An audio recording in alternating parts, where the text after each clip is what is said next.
Good evening. We're going to open up the meeting for the City of Walker Planning Commission for Wednesday, February 18. First item on the agenda deals with reviewing the meeting minutes. So we've got minutes from February 4 in the packet.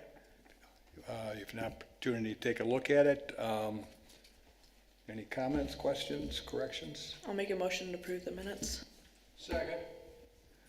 Okay, motion by Elena, supported by Joe to approve the minutes as submitted. All those in favor indicate by saying aye. Aye. Aye. Those opposed, same sign. Motion carried. This next part is general public comment. Now we've got two projects going to be under review, but if you've got some comments about the generally in the community, concerns you have, ideas, this is an opportunity to share those with the Planning Commission. If that's the case, come forward, give us your name and address, and share with us your thoughts.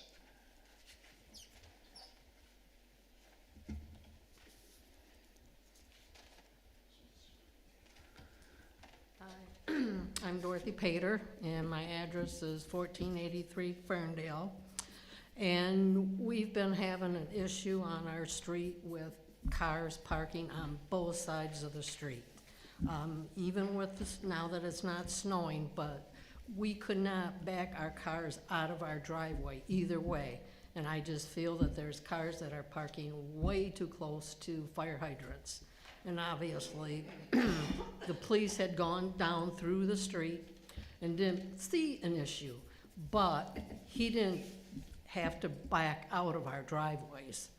You know, he just says, well, yeah, he could get down the street. Well, yeah, you could get down the street, but only one car at a time. And so I says, well, what about a fire truck? She didn't answer that. And there are elderly people, well, I shouldn't say elderly, but there's older people. If we need to have an ambulance or anything, what would happen? They couldn't have backed up their car into our driveways, their ambulances. So I guess my concern is just that issue needs to be addressed as far as parking on both sides of the street on Ferndale. And that's our only way of in and out of our subdivision is Ferndale. We can't go, I mean, yeah, we can go up to Fenwood, but going out to the end of the street, not good.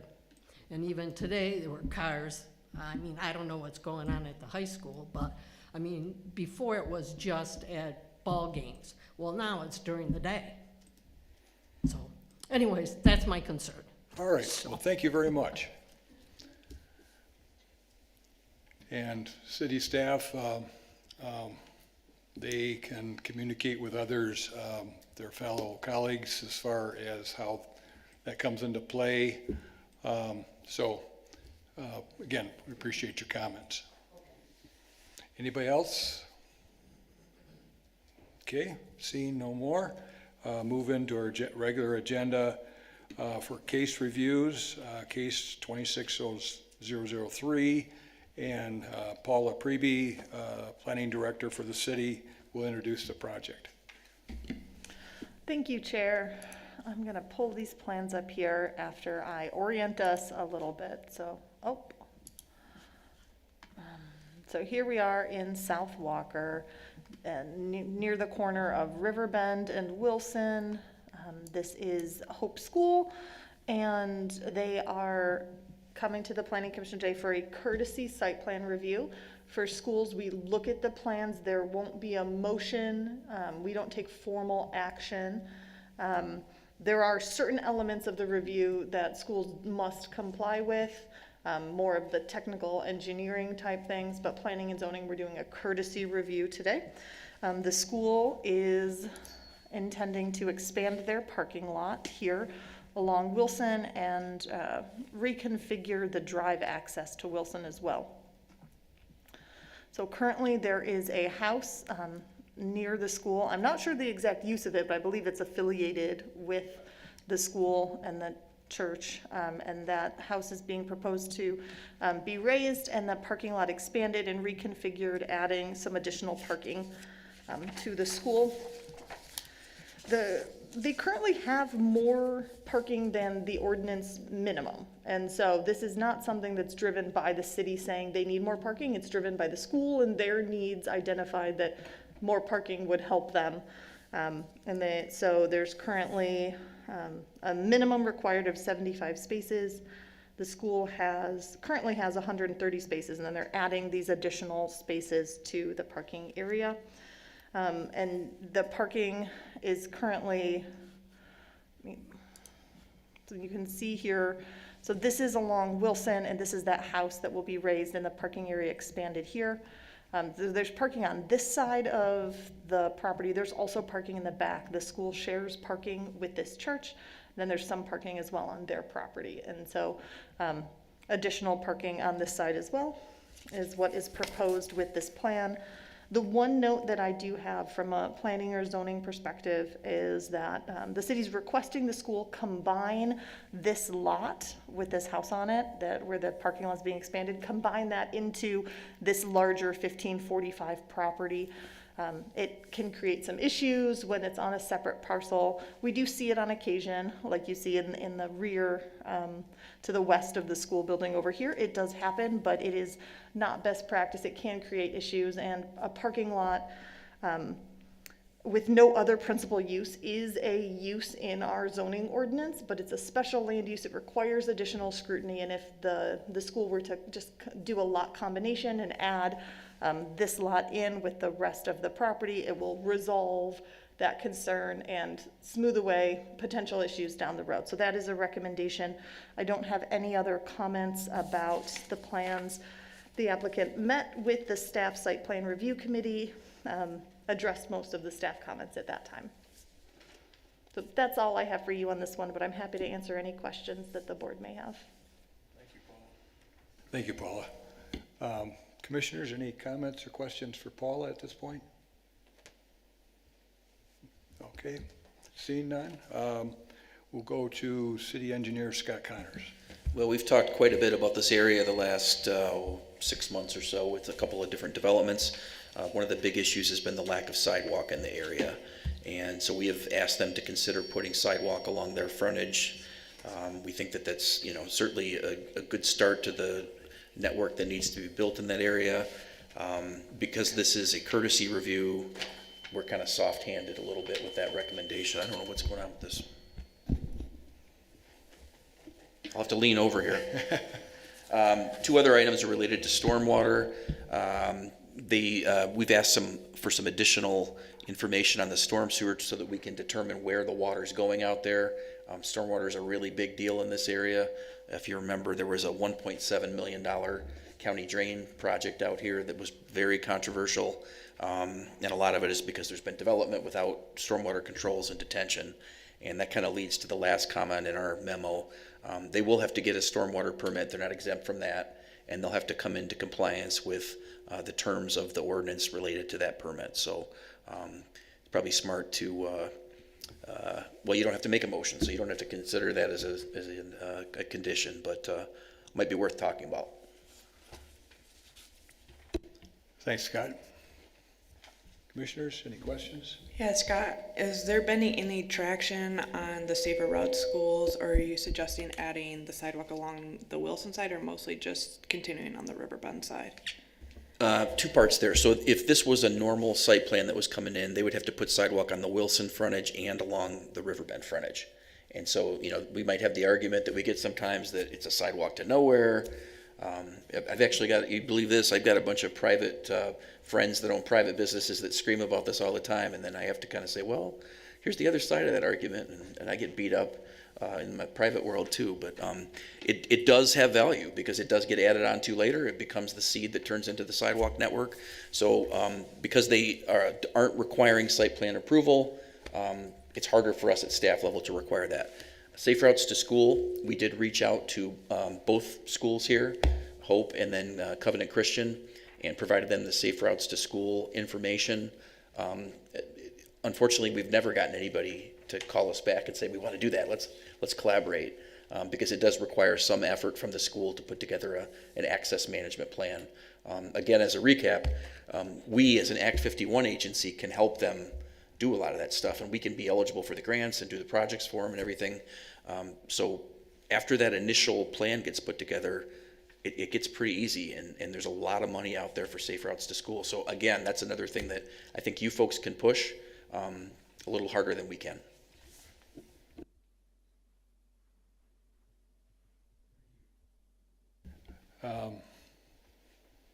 Just one question, have they, and maybe I ask the applicant is, if they've applied for the driveway permit from MDOT? I would defer that to them. Okay, all right, thanks.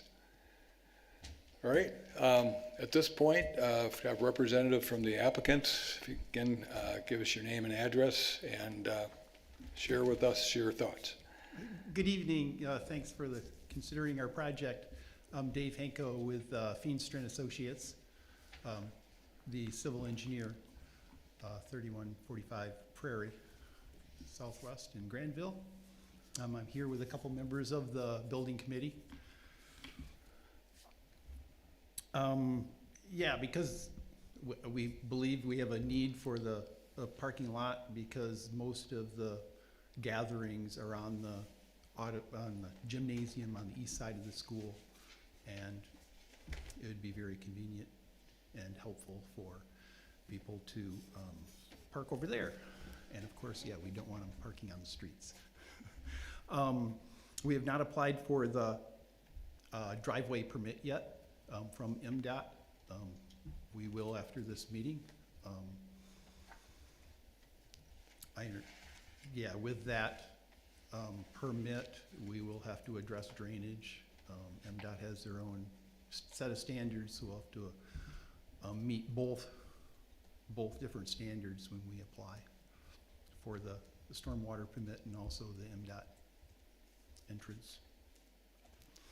As far as safe routes to school, that did catch my attention. I did get on a Zoom call to someone explaining the project, the grants in more detail, and it is something that we will consider. But for the school, there's lots of people involved. It might take some time. Yeah, and if you have any other questions, yeah, we'll try to answer them for you. Okay, thank you. Rob? Thank you. Mr. Henko, the suggestion of combining lots, is that something you're receptive to? Does that make sense? Any reason you wouldn't want to do that? No, that's fine. Okay. We're planning on doing that, yes. And then I would just encourage you to really encourage the safe routes. We had a development not long ago, and people were legitimately concerned about the safety of the students. And so if there's a program that can enhance the safety for the students, particularly when it's never free money, but it's money from a source that would help enhance the safety for the kids. So. Yes, a lot of the students that attend a school do live in the area and they do walk to school, so. Yeah. Yes, we're concerned. Well, and I think when we were considering those other projects, there were a lot of parents of that school saying, we're worried about the safety of our children, and there is one way to try to mitigate that danger, and so I'm glad that we reached out to the school, and I really would, obviously we can't make it a condition, but I'm sure we share the concern over the safety of those students, so it might be an option. Absolutely. Would you guys consider adding sidewalk along Wilson at all? That wouldn't be our first choice, no. The students, almost all the students come from the west, and we enter the property, really through the church property. As you could see, there's really nothing toward the north. You get to the high school, and then all the way to Hall, there's no residents. So we're really more interested in providing a safe route to the west on Ferndale.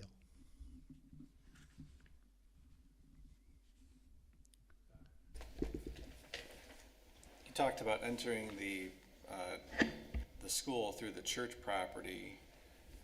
Presumably there's a lot of pickup and drop off.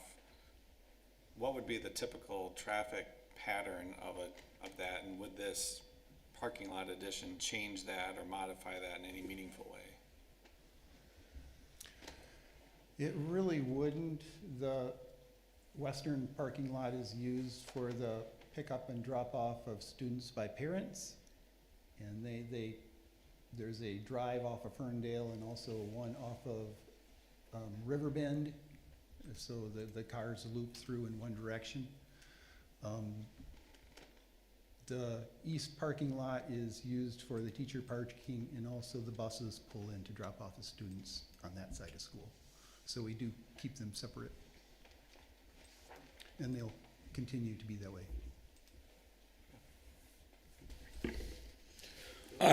Just a compliment. My kids go to the public school, but if they're going to go to a private one, I'd send them to your school. I've hired your kids, and they work for me, and they're conscientious, they're hardworking, they're babysitters, they clean the house. One kid is Jim Cole's son, has worked for me for 15 years, and he's almost a second son. So I don't know about the side. Sounds like you need sidewalks too, guys, but you turned out a good project, and they know how to work, and I'm proud of them. Thank you. I really appreciate that.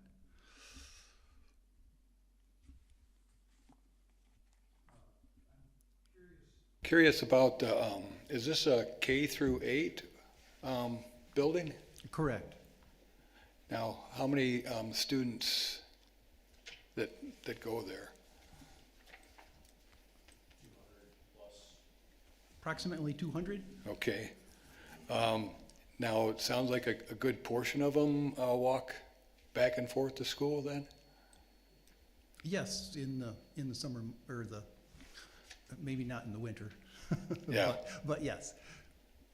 Yeah, and the reason I ask those things is those are the type of factors that if you did pursue that type of funding, with the numbers of people that are immediate to that, the number that are walking right now, that goes a long way to establish the need and to qualify for the assistance on it.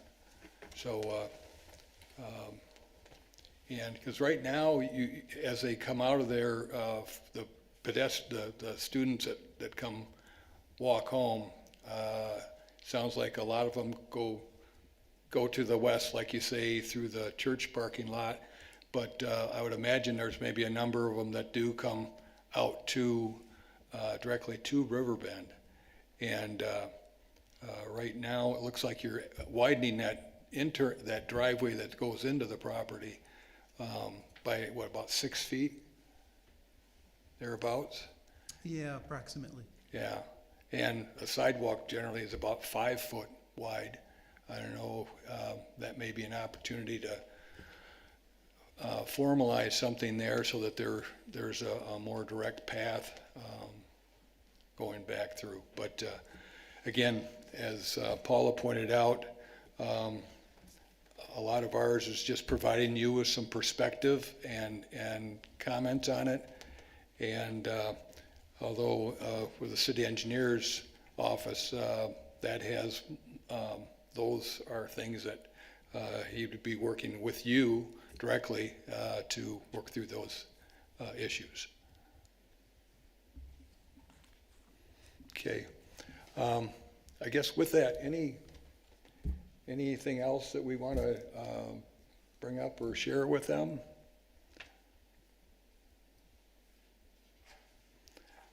We appreciate you coming in this evening, and we've got great staff here, so any follow-up on detail of what's been discussed this evening, they'd be able to work with you on an informal basis then.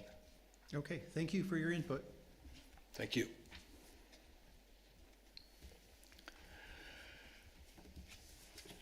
Okay, next project, 26-004. This is a public hearing. And again, Paula Preby is the planning director, will introduce the project. Thank you, Chair. We're gonna fly all the way across Walker here to the northeast side of town, in Ward 1, and this is the property in question here on the corner of Hillside and Land Camp, just south of the highway interchange between 96 and 131. I'll pull the plan set up here. So you can see where the dashed lines are. This is the existing building. The proposal is an addition on the north side, as well as a truck dock, updated stormwater infrastructure, and a new driveway access here on Hillside, with a slight realignment of the existing trail through the area. So the applicant is David Krupp of Universal Spiral Air. They make commercial and industrial duct work, I believe, if I'm saying that correctly. And they're expanding in the area. They have another property just across Land Camp as well. This site may be familiar to our planning commissioners. An earlier version of this project came before the board in October of 23 and was approved. The time the applicant didn't move forward with those plans and they expired. Now we have a slightly different version of the plans.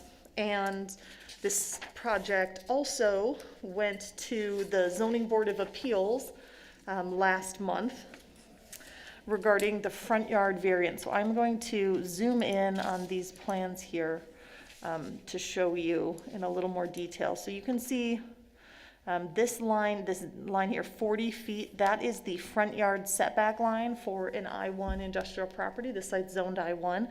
You can see the truck dock addition here comes out in front of that 40-foot setback line. The applicant applied to the Zoning Board of Appeals for a variance for that front yard setback, and that was granted at the meeting on January 14. And the minutes did get put in the packet. I apologize, that was an oversight on my part, so I emailed them to the board if you had wanted to review them. At the time, the ZBA granted the variance, determining that it met the requirements, the standards in the ordinance for a dimensional variance. There was a lot of discussion and concern about the new driveway and the trail, particularly with the trail, because that does get a fair amount of use. ZBA members were concerned about safety for trail users with more truck traffic coming in and out of this particular property. So I encourage the board to discuss that, particularly with the applicant, in terms of the volume of truck traffic and the improvements being made to determine if you believe they will improve safety on the site, as staff believe it will be an improvement. Is it a satisfactory improvement, I guess? A few more comments from me. So the applicant brought this plan to the Site Plan Review Committee in late January and received feedback. The plans as presented are in alignment with the Walker zoning ordinance requirements in my review as to use, setbacks with that variance in question, lot coverage, parking, and landscaping. A few quick items. There is a lighting plan that was included in the plan set. It mostly shows the existing lighting on the site. There are, here it is. So there's currently some wall lighting on the building that goes out into the parking area, and there'll be an additional lighting with the expansion here. As an industrial property, the ordinance, I put the table in here. So our ordinance breaks down lighting requirements by what the ordinance calls lighting zones. That's LZ 1, 2, and 3. Different zoning districts are put in different categories. And so industrial and commercial lighting is in lighting zone 3. So I would look at this table, and these are the minimums and maximums of the ordinance. And we use these as a rough guide to make sure there's sufficient lighting on the site.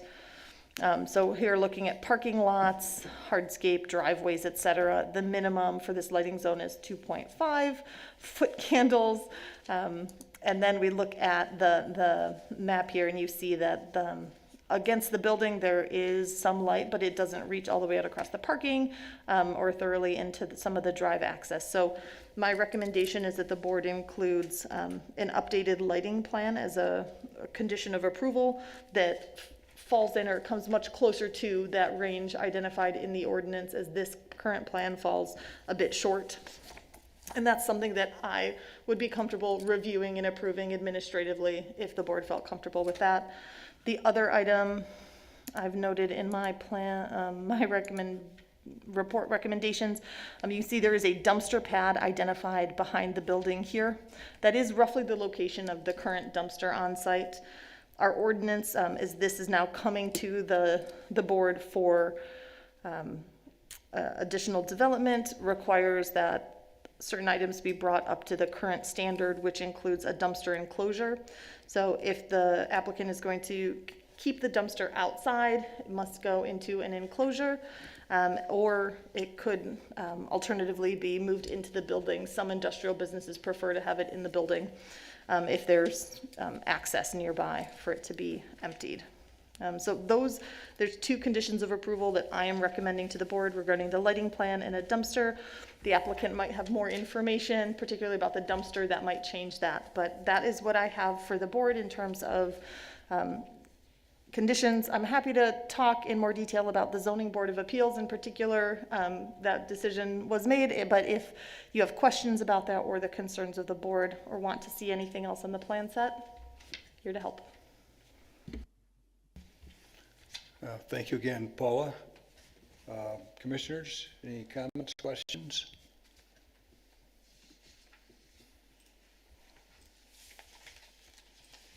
Okay. There being none at this point, we'll move to Scott Connors, City Engineer. Thank you. Just a few comments here. The building you can see here to the right side, to the north of the plan, the building addition is shown over an area that says center line of drain. We just want to be super clear here as we kind of review this that if there's regulated wetlands or anything like that there, it's the responsibility of the developer to work through that. Occasionally we have somebody that kind of comes through like this, and then they might get an approval, they might get a permit from us and find out later that Eagle, who oversees these kinds of things, might think differently than the developer in the city. So we just want to be clear about that. We have not reviewed the stormwater calculations. That's pretty standard now for developments as they come through. We wait until after the planning commission because a lot of times we're farming out those reviews to different consultants, and we don't want to waste that kind of money and get into that kind of detail if the plan isn't looked upon favorably. So I'd recommend that you make that contingent, that permit be contingent if you have an approval here tonight, so that if they can't accomplish the calculations, in my opinion at least, the approval wouldn't be valid. So that might help us a little bit in terms of making sure that we get that taken care of. And then the last item is related to the driveways. You might notice there's a second driveway that's adjacent to the first driveway. That's usually a big no-no for industrial developments. This is a little bit of a unique case, but they still will require a staff-initiated variance. And so when we deal with highway and right-of-way issues, the variance procedure is very different than we see it at the ZBA. It's all done at the staff level. And the variance procedure requires the Public Works Director and the city engineer to sign off after getting a written request that would be similar to what somebody would present to the ZBA. Here's my hardship, here's why this is unique, those kinds of things. So that should also be contingent, or should be a condition if you look upon this favorably. That's it. Rob? Thank you, Mr. Chair. Scott, with respect to the first bullet point, we don't require that they go to Eagle. If they proceed and then Eagle comes in after the fact, that's on the applicant. Yeah, and I think this is kind of one of those cases that's, if it was a bigger site, if there was a bigger area, we'd probably say, hey, you got to go get that checked out. This is pretty small. It's probably not regulated, but it says it's the center line of a drain. And the other part of that is with our stormwater calculations, they still have to account for that storage space for the stormwater, because what you're doing is you're taking a place the stormwater can safely sit now, and you're eliminating it. So you have to account for it in your new calculations. That's really where we're looking a little more, giving a little more scrutiny, because this area is flood prone, high groundwater level. Those are all the things that we look at along West River Drive and in this area, and is a bigger concern locally. Does that help, Rob? Okay. Any other comments, questions for Scott? Okay, at this point, we look to the applicant. If you could step forward, give us your name and address and explain the project. Hello, I'm David Krupp with Universal Sparlair. This is Dan Hula, my site engineer.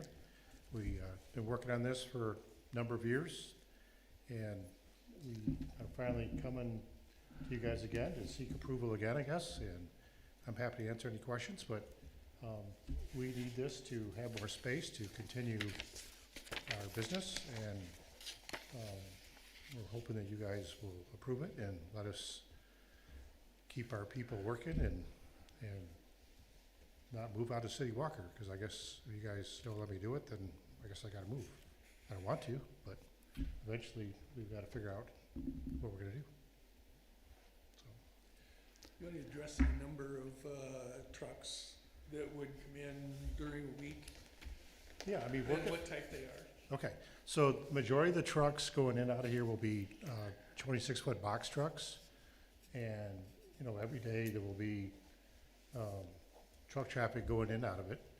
And you'll probably see a semi there a couple times a week, but the box trucks will be the heaviest traffic in and out of the property.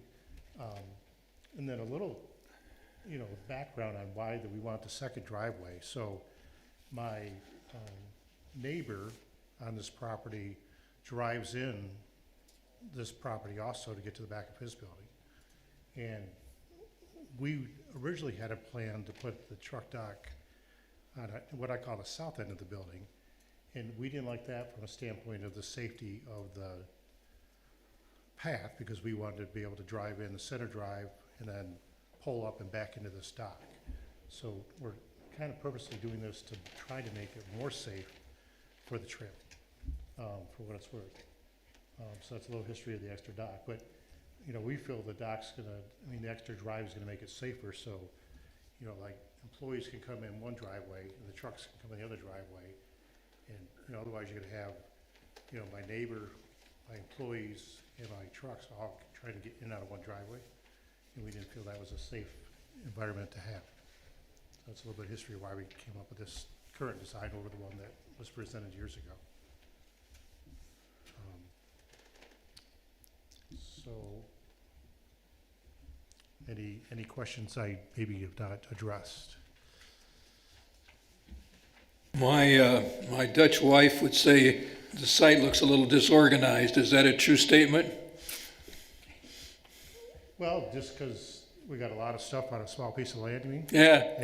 And it looks like you didn't build it all at once. As you needed it, you added more stuff to it. Is that true? Well, we bought the existing building, and it used to be, I think, included with the property in front of it at one time. I think the same company worked out of both buildings, but, no, we bought the original building, and then this is, I guess, our way of getting more space by doing this expansion.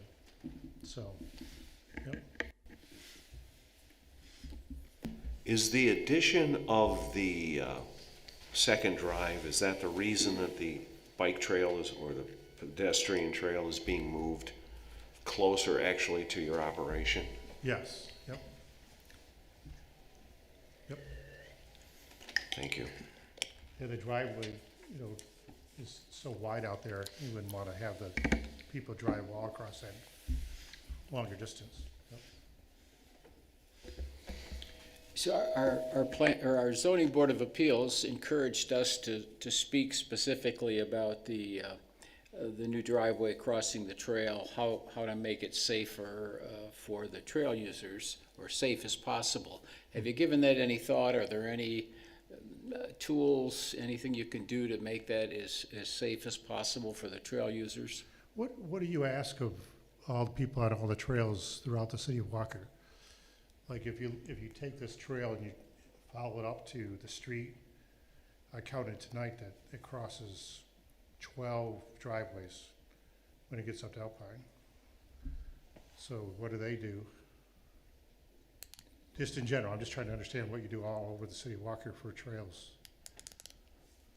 I'm all for ideas, I'm just trying to. Yeah, I don't have any. I'm just, it's Scott, maybe, do you have anything you could add? There are very few trail crossings of industrial driveways like this. So there, Okay. you did see some driveways that probably cross it, but very few are heavy truck crossings. And I think that might be, if I can, I wasn't at the ZBA, but I think that's what I kind of understand was the bigger concern. Okay, all right. So in the ones where it happens, is there any history of the best thing to do? I mean, obviously, I can dream up something, but rather than me dreaming up, I'm just wondering if someone's already figured out what to do. I mean, I would think lots of signage, lots of lights. Yeah, I've never designed a trail with that in mind, but Right. those are the things that come out to me, Right. lights, signage. Yep. And maybe you could even reach out to one of our trail organizations. They maybe have experience not just in the city of Walker, but what Yeah, I would, mean, trails are like all over Kent yeah, County. what would they recommend? Right. And they may say, no, we think it's perfectly safe, but it just seems like we certainly don't want an accident and. No, and, in my mind, that's why we came up with this design. Exactly, yep. So I'm with you, totally concerned, I'm with you. Yep. If you'd like to make it a condition, we can work with Kent County Parks and have them review it, and maybe a condition would be that they sign off on it. Because actually, this trail is under the Kent County Parks Yeah. license agreement. I probably should have said that at the beginning. And having we designed an industrial type of entrance, so that's gonna be obvious.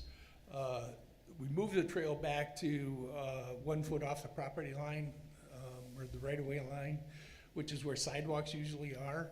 So that gives you more distance between the edge of pavement and the trail. If we leave the trail where it is, it's only like 2 or 3 feet beyond the edge of pavement. So you can see by moving it away. The other thing we did, or the other thing that happens, if you will, is that portion of the trail that goes through the driveway is gonna be concrete. So as you're using the trail, you're gonna get to a portion where there's an obvious entrance, okay? And it's gonna be concrete, a totally different material than we don't have to worry about ice because the trail's not maintained in the winter.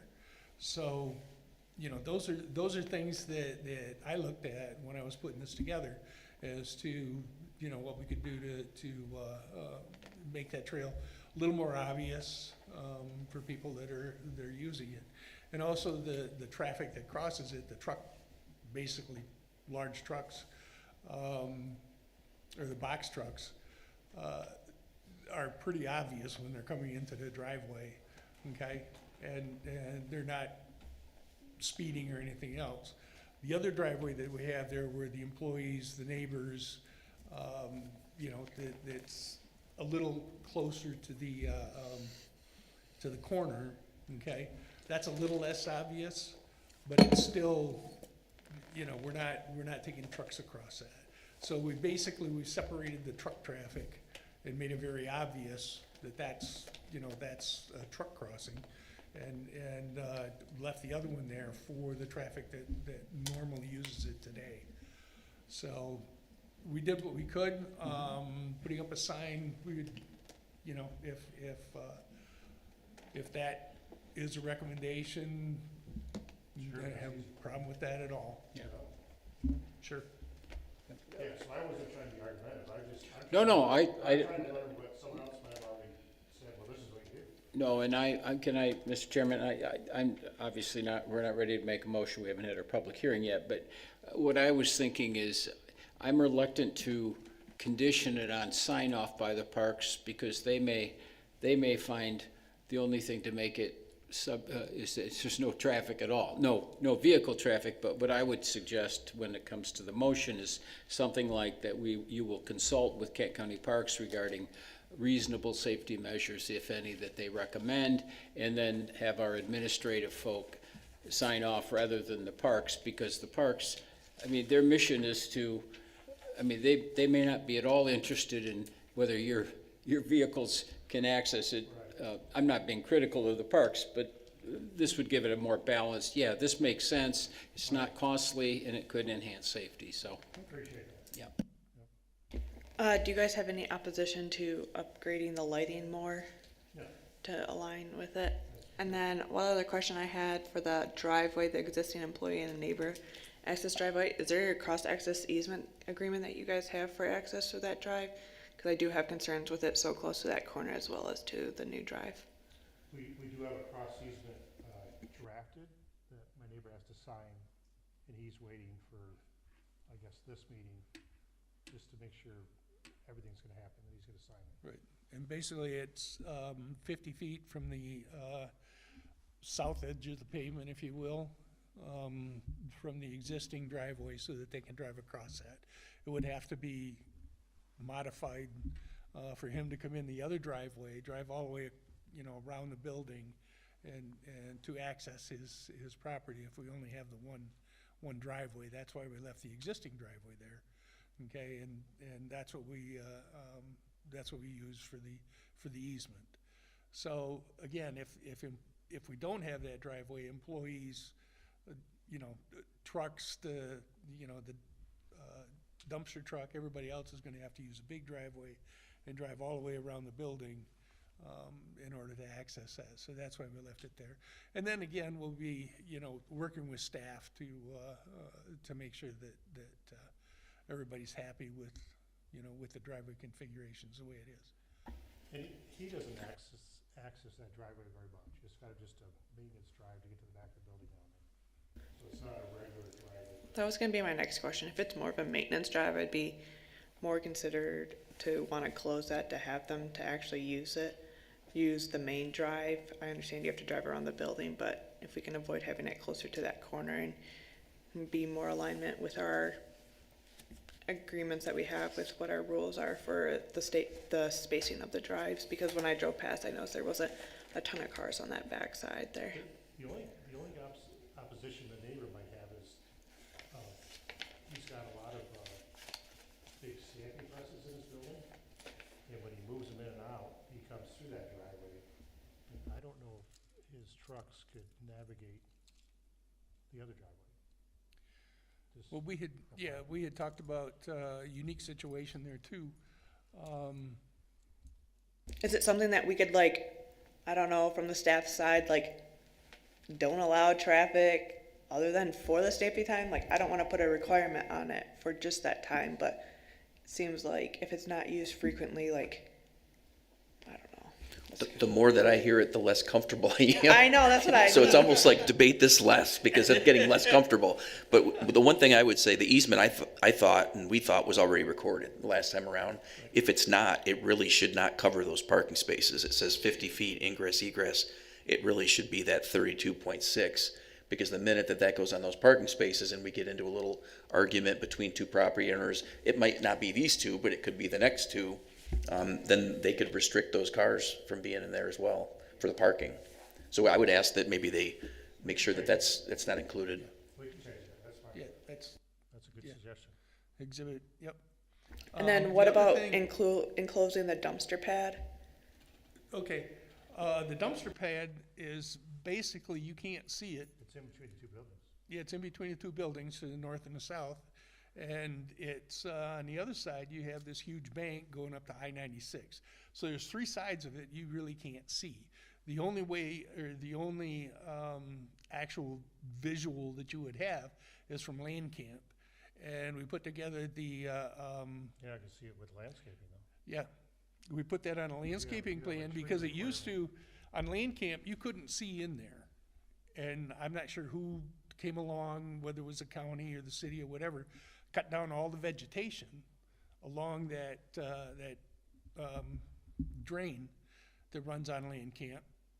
And now you can see in there just fine. So, when we were here before, that was a screen, that was a barrier. And all of a sudden, now it's gone. I'm not sure who cut it down, but we want to put that back. Don't get that trees in there now though. I think that it's not just about having trees to screen it. That's part of our ordinance to have it enclosed at all times, It just for is, the right, look yes. of it. So- In my opinion, I'd like to see it fully enclosed to align with the ordinance. Okay. Well, but We would it be fair just to have something blocking, the one end of it? Because the other sides of it are blocked probably by my building, the neighbor's building, and you know, on the highway. And that's, yeah, I mean, rather than a full enclosure, I just block the front of it. that's what I'm saying, the letter of the law says it shall be there, but if there's no reason for it, common sense would say, you know, it really doesn't need to be there, and that's why we didn't put it on a plan. If you want it on a plan, if you want us to build a, you know, a structure around it, we can do that, okay? But there's no real reason for it, except the fact that it's in the zoning ordinance. That's all.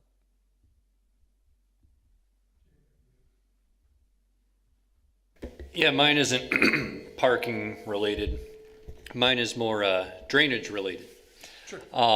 So just to clarify what Scott brought up about the center line drain, I presume that is showing the drain that goes from the truck well, right, to the detention basin? No. No. Right now, what had happened is that whole parking lot drains to the north towards the expressway, Yeah. okay? If you look at the contours, you can see there's a closed contour there, okay? What happened is when it was built, it used to drain off into the area, go toward the highway, everybody was happy. But over time, it built up so that now there's a big puddle. So somebody went out with a shovel, okay, number 2 round point, and actually dug a trench from that low point to the highway, okay?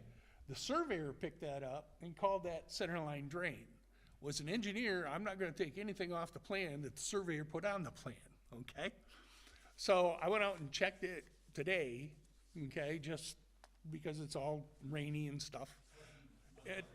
Yeah, that drain no longer exists, okay? It's all just one big puddle.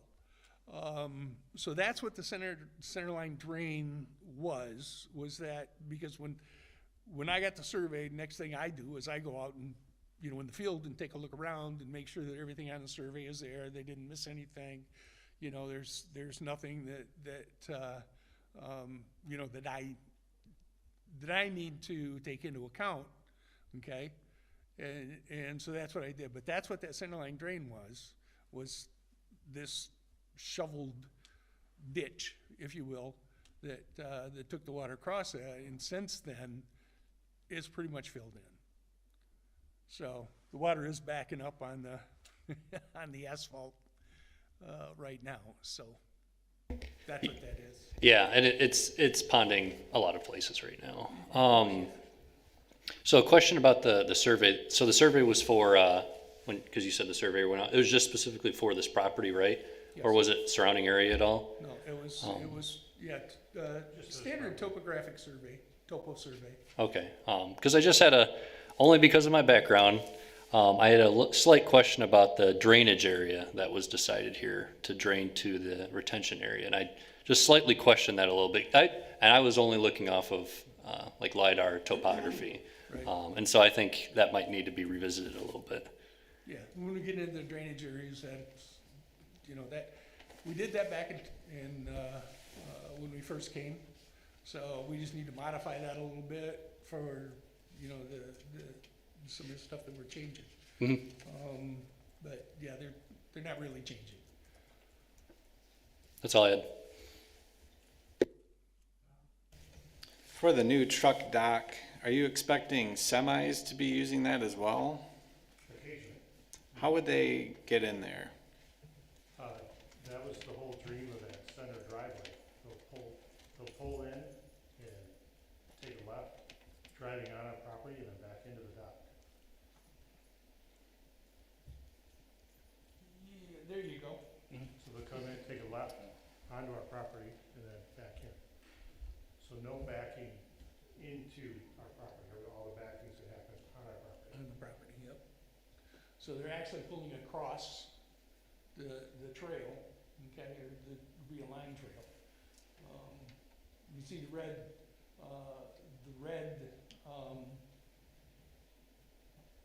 template, okay, is the entrance. So basically, they're making 180 degree swipe in and then backing into the truck dock. So coming in off of Hillside, Yes. sweeping around.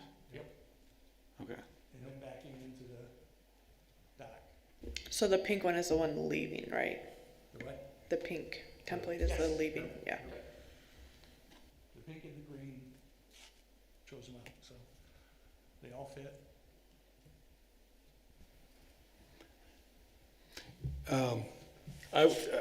I recall when you came in a couple years ago about the initial plan of putting a building addition on the south side of the building. Yeah, and I think I remember a lot of the conversation was about having, in that case, they would be backing into the site in order to get to the addition. And I think most of the concern there was it's hard enough to back in, especially the distance there, but also to account for pedestrians that might be on the trail. With this one, and I'm glad you explained that turning template there. This one, your trucks are going into the property front ways, and it's exiting front ways, so they don't have them maneuvering out into the street. And I think between the old plan and this one, this is an improvement on that activity. Yeah, I mean, for what it's worth, that's what, you know, I share your concerns. I mean, this is like 20% more costly. And honest to God, I'm doing this for safety. Yeah. Because to me, I don't like we were gonna back in. And I know some of the people here did not like it either, but at the time, no one thought of this idea. They were like, oh, there's the idea. So this, I think, is an improvement on it, and going forward. Now, the truck traffic, they were saying between 6:30 and 10 in the morning, and the shop closes at 3. Mm-hmm. Is it a Monday through Friday? Yeah, we don't, Saturday, Sunday, always closed. So you got, kind of goes into that weighing the impacts there. Because right now, there is truck traffic, although it sounds like smaller truck traffic on that existing drive. The new drive would be more extensive, coming in forward and going out forward, so that I think they'd have a relatively better view of traffic on the trail. And I think getting some feedback, not making it,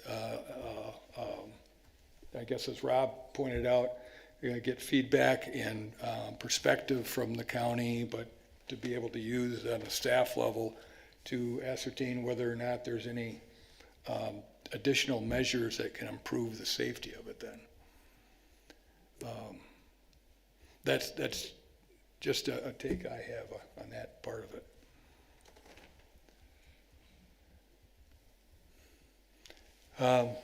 At this point, we've advertised it as for a public hearing. Do we have a motion to? I'll make a motion to open a public hearing. Second. Motion by Jacob, supported by Mark, to open the public hearing. All those in favor indicate by saying aye. Aye. Those opposed, same sign. Motion carried. Motion to close. I'll support. Motion by Mark, supported by Jacob, to close the public hearing. All those in favor indicate by saying aye. Aye. Those opposed, same sign. Motion carried. I guess another part of this, you're indicating that, I think in your narrative about 80-20, that 80% of it would be the box trucks, and then 20% would be the semi-tractor trailer. That being said, the box trucks, they're gonna come in, and how are they gonna maneuver? Do the box trucks use that dock, or they, Sure, same concept, pull in, take a left and back in. Yep, same way, back over, drive over. that'll be important, and we've had this on another project recently, that's perfectly understood by those that are driving the trucks in and out of the site.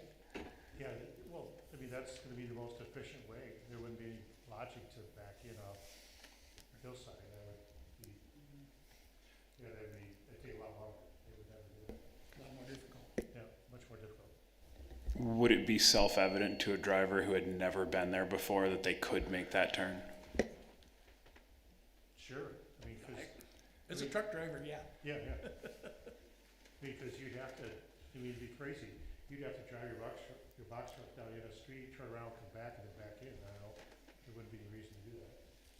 Either that, you'd have to pull up and then do 180 to get, Yeah. you know, back into the, Yep. you know, from the blind side, so. And then, you know, there are trucks, right? So there are people, it's not like we're contracted, we have our own fleet of trucks. So it's our people. You know, that's the other safety, it's our people are very conscious of. So you don't have any vendors that have drop-off product to you? Not in this building, no. Okay. There will be like a flatbed steel truck, you know, maybe once a month, but that's the other value, the other advantage of that other driveway, because then that truck would just pull it straight versus trying to turn through the center driveway. So once again, trying to separate traffic.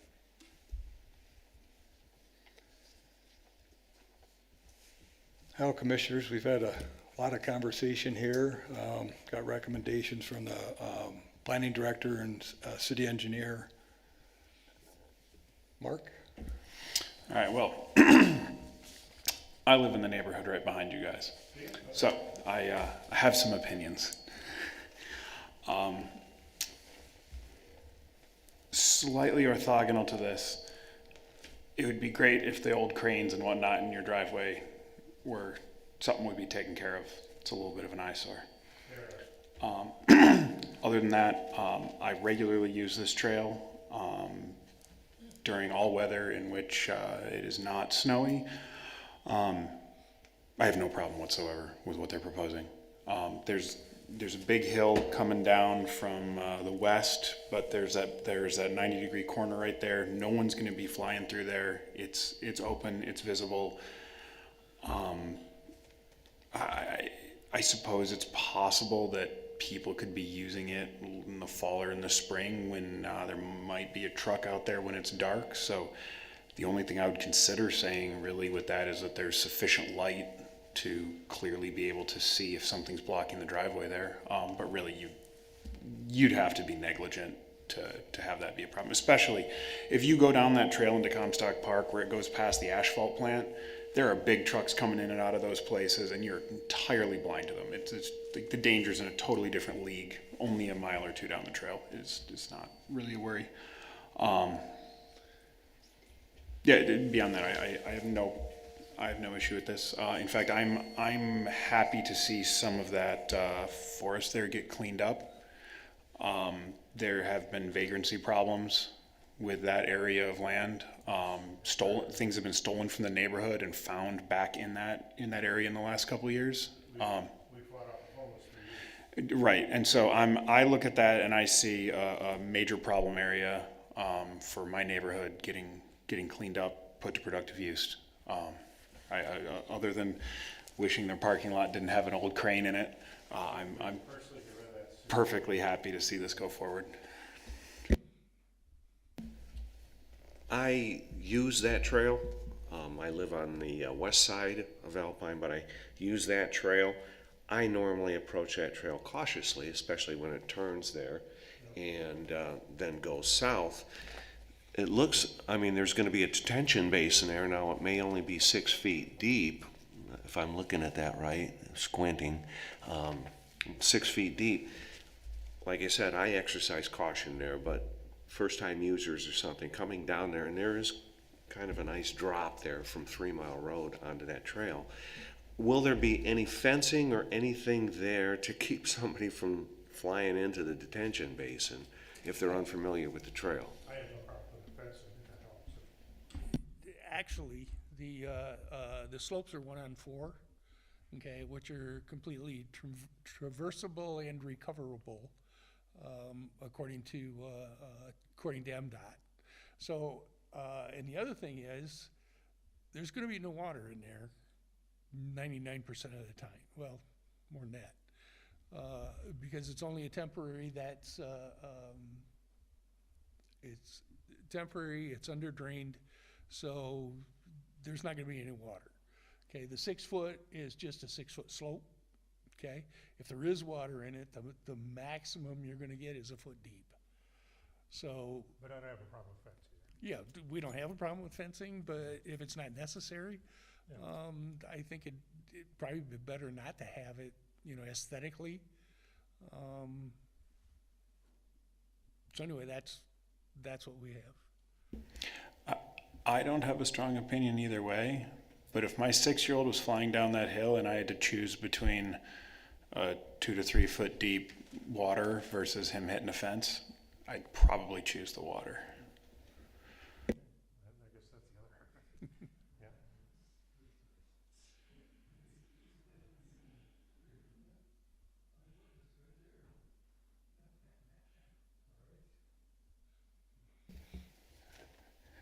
Yeah. Are we at a point where if someone's offering, ready to offer a motion? I can. All right, based on the application material provided, I make a motion to approve the site plan for a truck dock and future 7,140 square foot building expansion with associated truck docks and site improvements at 2756 Hillside Drive Northwest in accordance with the plan set dated February 3, 2026, and subject to the following conditions and based on the findings of fact noted below. A light plan meeting the requirements of section 12.06.f of the zoning ordinance must be provided for review and approved by the planning director. A dumpster enclosure meeting the requirements of section 12.08 of the zoning ordinance must be included, and the dumpster enclosure detail provided on the plan set. The applicant shall address all of the items outlined in the city engineer's report dated February 11th, 2026. The applicant shall provide 3 sealed sets of civil engineering plans incorporating the recommended conditions to the community development department prior to the issuance of the building permits. I have notes on my additional conditions. I think that seeking the opinion of Kent County Trails would be a good thing to do, not requiring their sign off. Do we want to add anything about changes to the cross-access easement? I think that they need to have that in hand before any building permits or anything like that would be issued, would be my opinion. In hand, did that be as shown here, or is this something to be checked by staff? Okay. So as stated, cross-access easement in hand prior to building permits being issued.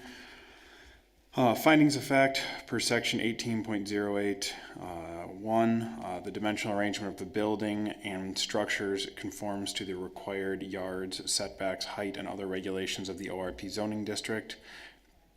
The proposed buildings have a compatible relationship to the site terrain, open space, and other buildings. The bulk, location, and height of the proposed buildings will minimize any adverse effect to other development in the surrounding area and will not place demands on public services or facilities exceeding capacity. Proper site drainage will be provided so that the removal of surface waters will not adversely affect regulated natural areas, neighboring properties, or the public storm drainage system.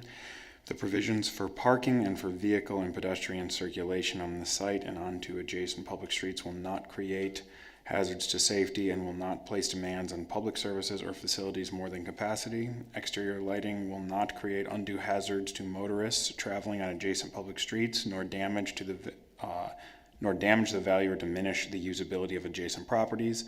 Lighting will be adequate for the safety of occupants or users of the site.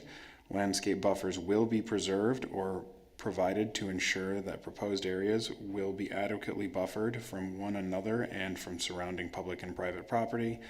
All buildings and structures will be arranged to permit sufficient access to emergency vehicles. I will support, and I will ask the movement if he would have a problem with saying that with respect to the opinion of Kent County Parks, that there would be an administrative sign-off of that process. That is fine with me.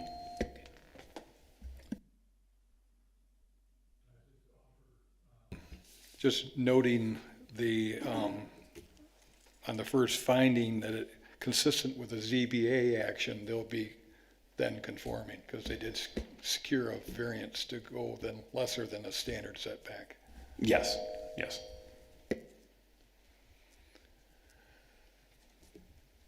All right, ready to call the question?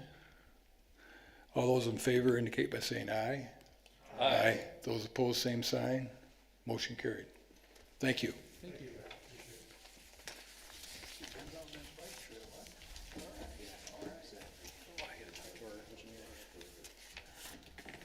Sorry, meeting's not done yet. Paula and Scott, anything for the, Our next meeting is scheduled for the first Wednesday in March. We have one industrial building, on the agendas, there's one large industrial building proposed for that date. What date is that? I believe it's the 4th, March 4th. I'll be gone. Okay.